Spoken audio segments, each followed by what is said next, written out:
आशा के मोती चैनल में आपका स्वागत है। आज मैं आपको सदना कसाई की कथा सुनाने जा रही हूँ। काशी में एक ब्राह्मण के सामने से एक गाय भागती हुई किसी गली में घुस गई। तभी वहाँ एक आदमी आया। उसने गाय के बारे में पूछा।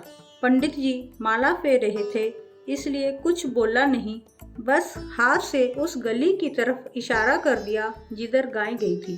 पंडित जी इस बात से अनजान थे कि वह आदमी कसाई है और गौ माता उसके चुंगल से जान बचाकर भागी थी। कसाई ने पकड़कर गोवध कर दिया। अनजाने में हुए इस घोर पाप के कारण पंडित जी का अगला जन्म कसाई के घर हुआ। नाम पड़ा सदना। पर पूर्व जन्म के पुण्य कर्मों के कारण कसाई होकर भी वह उदार और सदाचारी थे। कसाई परिवार में जन्मे होने के कारण सदना मांस बेचते तो थे, परंतु भगवत भजन में बड़ी निष्ठा थी। एक दिन सदना को नदी के किनारे एक पत्थर पड़ा मिला। पत्थर अच्छा लगा, इसलिए वह उसे मांस तोलने के लिए अपने साथ ले आए। वह इस बात से अनजान थे कि वह वही शालिग्राम थे जिन्हें पूर्व जन्म नित्य पूजते थे। सदना कसाई पूर्व जन्म के शालिग्राम को इस जन्म में मांस तोलने के लिए बाट के रूप में प्रयोग करने लगे। आदत के अनुसार सदना ठाकुर जी के भजन गाते रहते थे। ठाकुर जी भक्त की स्तुति के पलड़े में झूलते हुए आनंद लेते रहते।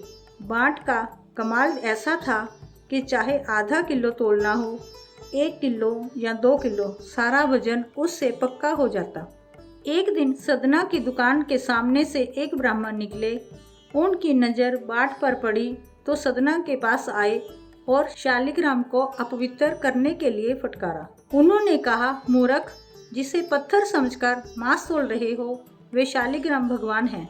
ब्राह्मण ने सदना से शालिग्राम भगवान को लिया और घर ले आए।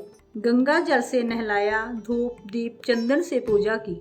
ब्राह्मण को अहंकार हो गया कि जिस शालिग्राम से पतितों का उद्धार होता है, आज एक शालिग्राम का वह उद्धार कर रहा है। रात को उसके सपने में ठाकुर जी आए और बोले, तुम जहाँ से लाए हो वहीं मुझे छोड़ाओ। मेरे भक्त सदन कसाई की भक्ति में जो बात है वह तुम्हारे आडंबर में नहीं। ब्राह्मण बोला, प्रभु, सदना कसाई तो पाप कर्म करता है, आपका प्रयोग मांस तोलने में करता है। मांस की दुकान जैसा अपवित्र स्थान आपके योग्य नहीं। भगवान बोले, भक्ति में भरकर सदना मुझे तराजू में रखकर तोलता था। मुझे ऐसा लगता है कि वह मुझे झुला रहा हो। मांस की दुकान में आने वालों को भी मेरे नाम का स्मरण कराता है, मेरा भजन करता है। जो आनंद वहाँ मिलता था वह यहाँ नहीं। तुम मुझे वहीं छोड़ाओ। ब्राह्मण शालिग्राम भगवान को वापस सदना कसाई को दे आए। ब्राह्मण बोला, भगवान को तुम्हारी संगति ही ज्यादा सुहाई। यह तो तुम्हारे पास ही रहना चाहते हैं। ये शालिग्राम भगवान का स्वरूप है, हो सके तो इन्हें पूजना, बाट मत बनाना। सदना ने यह सुना। अनजाने में हुए अपराध को याद करके दुखी हो गया। सदना ने प्रायश्चित का निश्चय किया और भगवान जगन्नाथ के दर्शन के लिए निकल पड़ा। वह भी भगवान के दर्शन को जाते एक समूह में शामिल हो गए, लेकिन लोगों के पूछने पर उसने बता दिया कि वह कसाई का काम करता था। लोग उससे दूर दूर रहने लगे, उसका छुआ खाते पीते नहीं थे। दुखी सदना ने उनका साथ छोड़ा और शालिग्राम जी के साथ भजन करता अकेले चलने लगा। सदना को प्यास लगी थी। रास्ते में एक गांव में कुआं दिखा तो वह पानी पीने ठहर गया। वहां एक सुंदर स्त्री पानी भर रही थी। वह सदना के सुंदर मजबूत शरीर पर रीझ गई। उसने सदना से कहा कि शाम हो गई है, इसलिए आज रात वह उसके घर में ही विश्राम कर ले। सदना को उसकी कुटिलता समझ न आई। वह उसके अतिथि बन गए। रात में वह स्त्री अपने पति के सो जाने पर सदना के पास पहुंच गई और उनसे अपने प्रेम की बात कही। स्त्री की बात सुनकर सदना चौंक गए और उसे पतिव्रता रहने को कहा। स्त्री को लगा कि शायद पति के कारण सदना रुचि नहीं ले रहे। वह चली गई और सोते हुए पति का गला काट लाई। सदना भयभीत हो गए। स्त्री समझ गई कि बात बिगड़ जाएगी, इसलिए उसने रोना चिल्लाना शुरू कर दिया।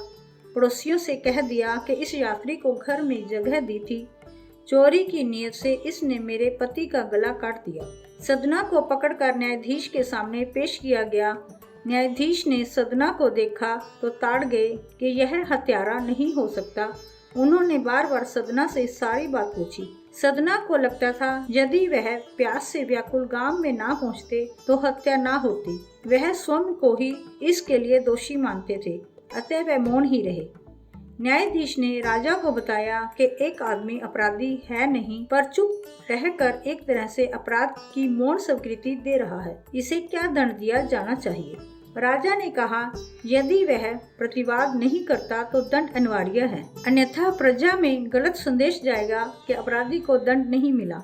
इसे मृत्यु दंड मत दो, हाथ काटने का हुक्म दो। सदना का दायां हाथ काट दिया गया। सदना ने अपने पूर्व जन्म के कर्म मानकर चुपचाप दंड सहा और जगन्नाथपुरी धाम की यात्रा शुरू की।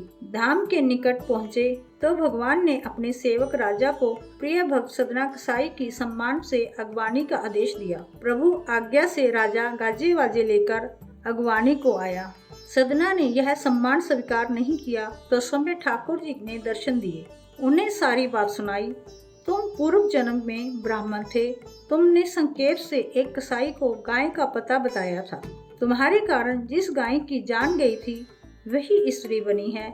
जिसके झूठे आरोपों से तुम्हारा हाथ काटा गया, उस स्त्री का पति पूर्व जन्म का कसाई बना था, जिसका वध कर गाय ने बदला लिया है। भगवान जगन्नाथ जी बोले, सभी के शुभ और अशुभ कर्मों का फल मैं देता हूँ। अब तुम निष्पाप हो गए हो। घृणित आजीविका के बावजूद भी तुमने धर्म का साथ न छोड़ा, इसलिए तुम्हारे प्रेम को मैंने स्वीकार किया। मैं तुम्हारे साथ मांस तोलने वाले तराजू में भी प्रसन्न रहा। भगवान के दर्शन से सदना जी को मोक्ष प्राप्त हुआ। जय श्री राधे। जय जय श्री राधे।